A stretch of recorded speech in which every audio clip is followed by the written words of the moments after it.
Аз искам да съобща за нелегална телекомуникационна система, която функционира в рамките на сградата. На коя сграда? На вашата сграда.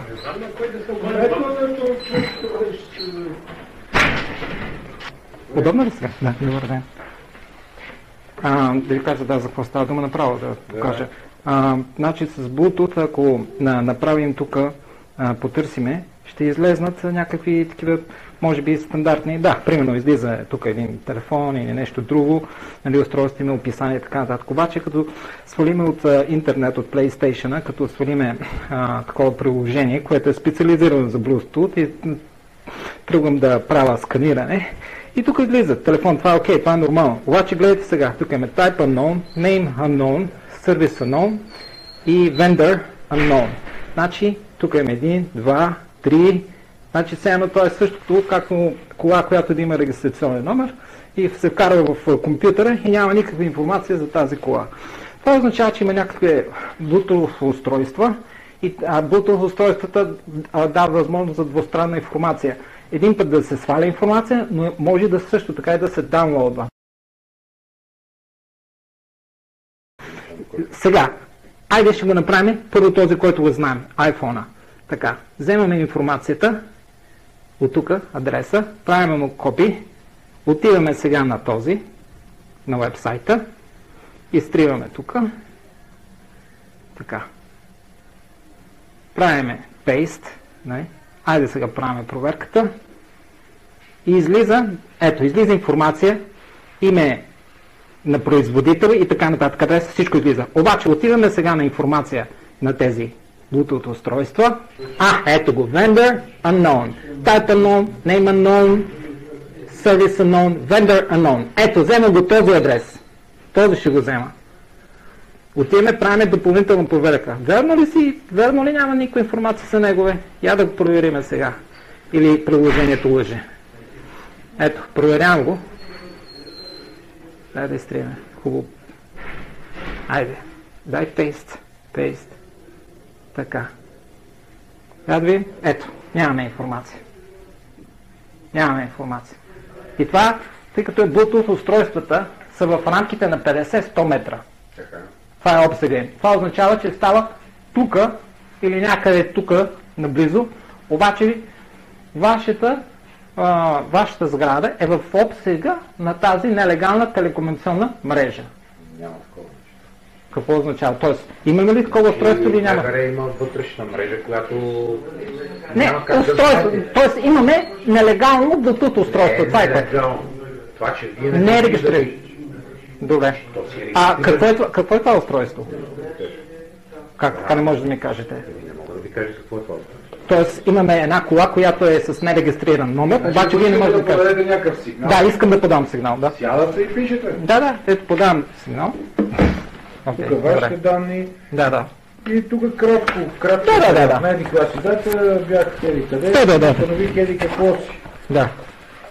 А вече тук може да ми бъдете по-добре, цялостна информация с сайтове и така нататък. Как да правя проверката и специално с този номер, който го копирахте. Да. Мак адрес просто. Да.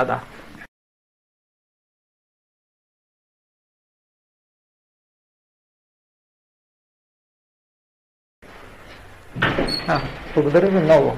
Това е вашия входящ номер. Има ли тук? Това са телефони, на които мога да се обадя? Това са телефоните на деловодството.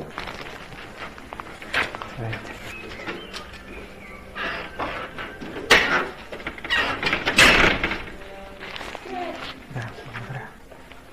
Сега искам да ви го кажа, какво става дума. Както може би не обясних. Няма възможност да не обясня. Мисля, че аз оставих в заявлението ясно за коя програмка става дума. Мога да го направя демонстрация в случай. Така. Гледаме Bluetooth устройството. Влизаме в нормалното Bluetooth меню. Нека да го активирам. Да. Активирам го. Да. Сега тръгвам да търся Bluetooth устройство. Може да има някой Bluetooth устройство. Добре, имаме едно Bluetooth устройство. Окей. Имаме описателно име. Тук всичко е 100% нормално. Да. Сега, влизам в Google, в Play Store и там пиша така, Bluetooth скенер.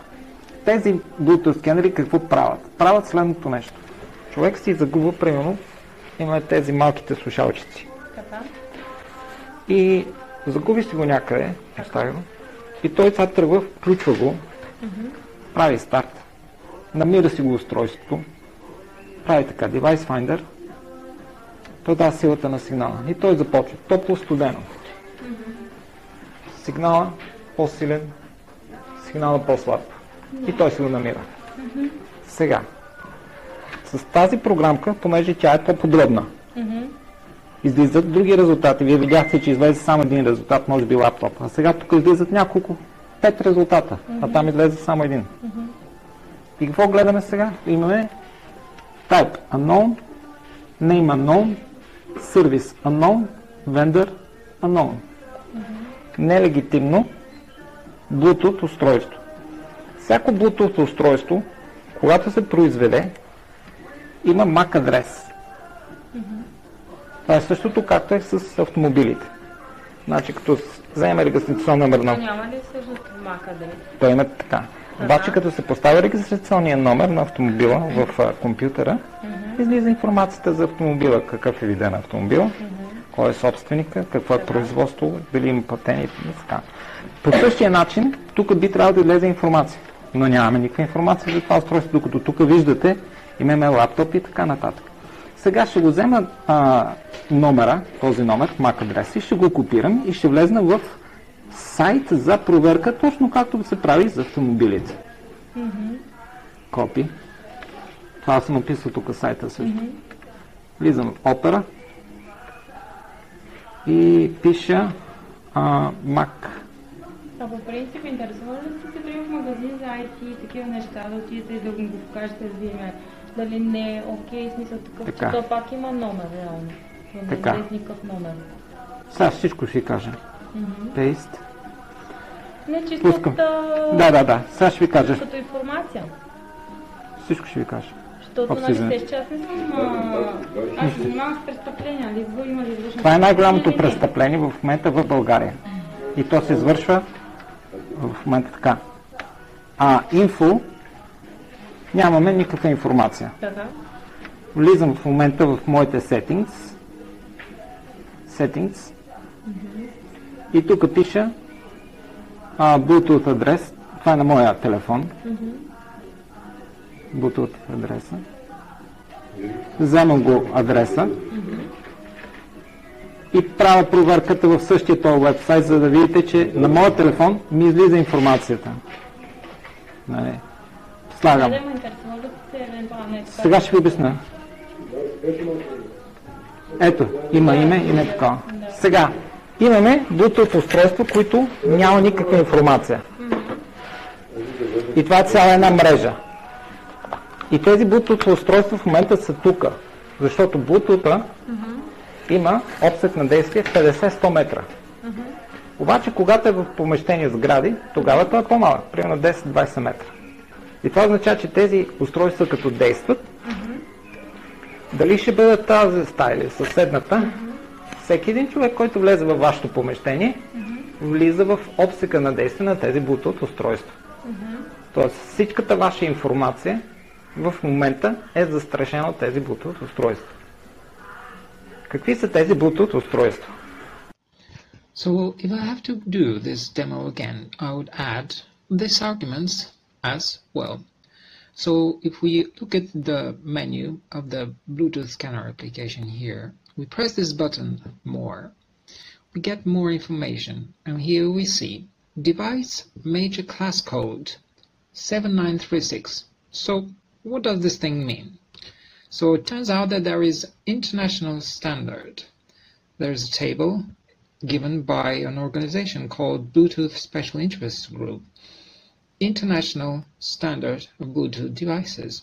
And according to this table, this code 7936 falls into the following category: uncategorized, anything for which the Bluetooth Special Interest Group has not yet defined a standardized code, example, GPS locators or laboratory probes.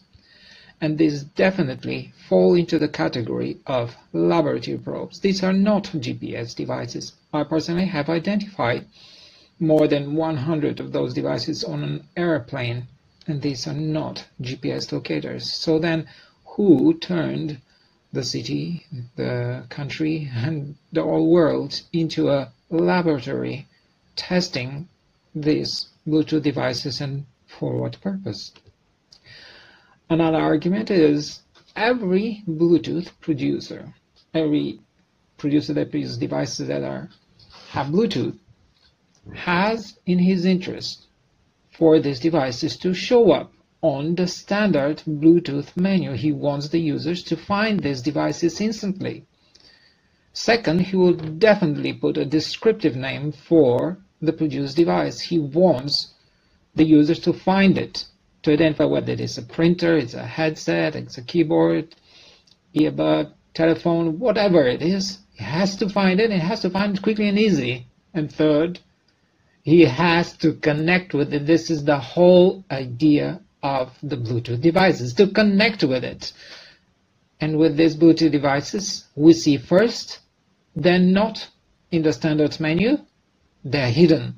Second, even when you find them with a specialized Bluetooth application, no information, no descriptive name. So you cannot understand what this device is. And lastly, there is no way you can connect to these devices with anything, your phone, your laptop, whatever. No way. So it is very clear that the producer does this thing intentionally. I don't want people to know about it. Even if they see, I don't want people to know what these Bluetooth devices are, and I definitely don't want them to connect with this Bluetooth network. Another argument is that yes, these Bluetooth devices can form an independent network. It is called the Bluetooth mesh. For those who want to find out more how Bluetooth devices can form a completely independent of all other networks. It's an independent telecommunication network. And what are the possibilities for this network? Please watch this video. Hey Bluetooth, what's new? Oh, we want to chip you. It's on BitChute. Find it, watch it, and educate yourself. This can be an independent Bluetooth network, independent of everything else. So as you can see, guys, it is understandable why people cannot fathom this idea, this concept that there can be illegal telecommunication network. That's impossible. They cannot understand. Even when you show it to them, it sounds impossible. That is why I found it really necessary to just give them the documentation, and luckily we've got a wonderful result with it.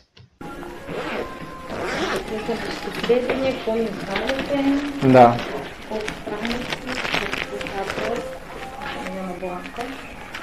Okay. Ето, пребройте си ги и се опишете какво прилагате. Добре, merci.